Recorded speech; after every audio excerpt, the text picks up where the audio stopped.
Selamat datang kembali. Siap nih kita ya, buat mengupas salah satu nama yang, paling bikin penasaran kalau ngomongin teori konspirasi. Hari ini kita bahas Illuminati. Sumber kita kali ini, artikel dari kompas.com yang coba lurusin sedikit apa sih sebenarnya Illuminati itu kalau dilihat dari sejarahnya. Jadi, misi kita sekarang, kita bedah yuk asal-usul namanya, terus siapa aja sih kelompok-kelompok yang pernah pakai nama ini. Dan tentunya, coba pahami, kenapa nama Illuminati ini kok rasanya nempel banget ya sama gagasan tatanan dunia baru atau New World Order. Artikel ini kasih kita dasar sejarahnya. Oke, siap ya? Kita mulai telusuri. Tentu.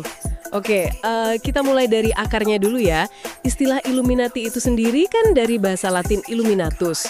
Artinya itu kira-kira terungkap atau tercerahkan. Nah, istilah ini tuh udah dipakai dari abad ke-15-an gitu buat nunjuk ke macam-macam kelompok. Mereka ini ngerasa dapat pencerahan khusus, entah itu spiritual atau intelektual. Sumber cahayanya ini kata mereka bisa dari entitas ilahi atau ya dari kekuatan akal manusia itu sendiri. Oh gitu ya? Jadi awalnya bukan cuma satu kelompok spesifik ada dong. Artikel Kompas ini nyebutin contohnya, kayak Alumbrados di Spanyol, tahun 1492-an. Artinya mirip juga ya, yang tercerahkan.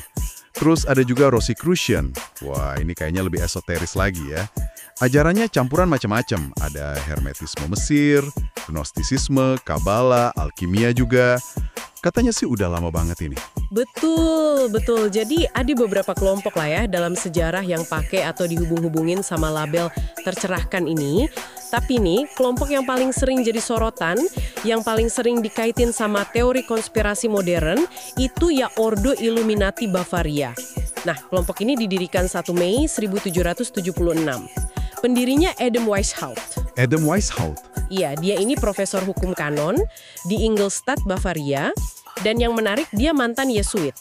Nama asli kelompoknya itu awalnya bukan Illuminati loh, tapi Bund der Perfectibilisten. Perfectibilities? Iya, atau Serikat Para Perfectibilis. Wah, nama yang unik ya, Perfectibilis.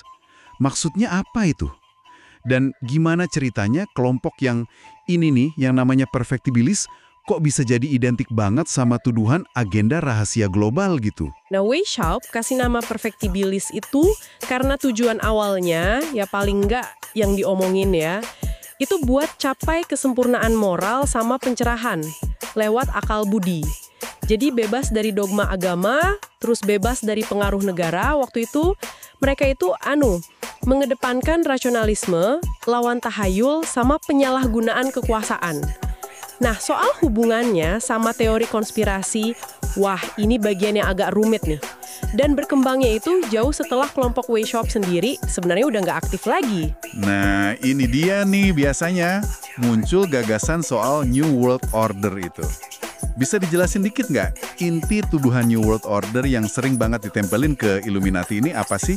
Sumber kita kan bilangnya ini cuma anggapan populer ya? Iya, jadi inti gagasan New World Order yang dikaitin ke Illuminati di teori konspirasi itu, ya adanya anggapan soal kelompok rahasia gitu. Entah itu Illuminati yang dulu dianggap masih ada diam-diam, atau kelompok elit zaman sekarang yang pakai nama itu. Tujuannya katanya nih ya, mau ngendaliin pemerintahan global, ekonomi, masyarakat, semuanya terpusat. Mereka dituduh main di belakang layar, manipulasi kejadian dunia buat bikin tatanan dunia baru yang totalitar. Seringnya sih dengan cara hapus kedaulatan negara, kebebasan individu. Tapi penting banget digarisbawahi ya, artikel sumber kita ini jelasin ini sebagai anggapan populer aja yang nempel ke nama Illuminati.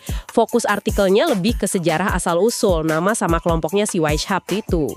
Ironis juga ya, kelompok yang namanya artinya tercerahkan, awalnya tujuannya baik itu, sempurnain moral, malah jadi simbol agenda gelap tersembunyi yang katanya mau ngendaliin dunia. Menurut Anda nih, kenapa sih nama ini bisa lengket banget gitu sama teori konspirasi model begini? Apa ya sebabnya? Pertanyaan bagus itu. Ada beberapa kemungkinan sih ya. Pertama, ya sifat rahasianya kelompok Weishaupt itu sendiri.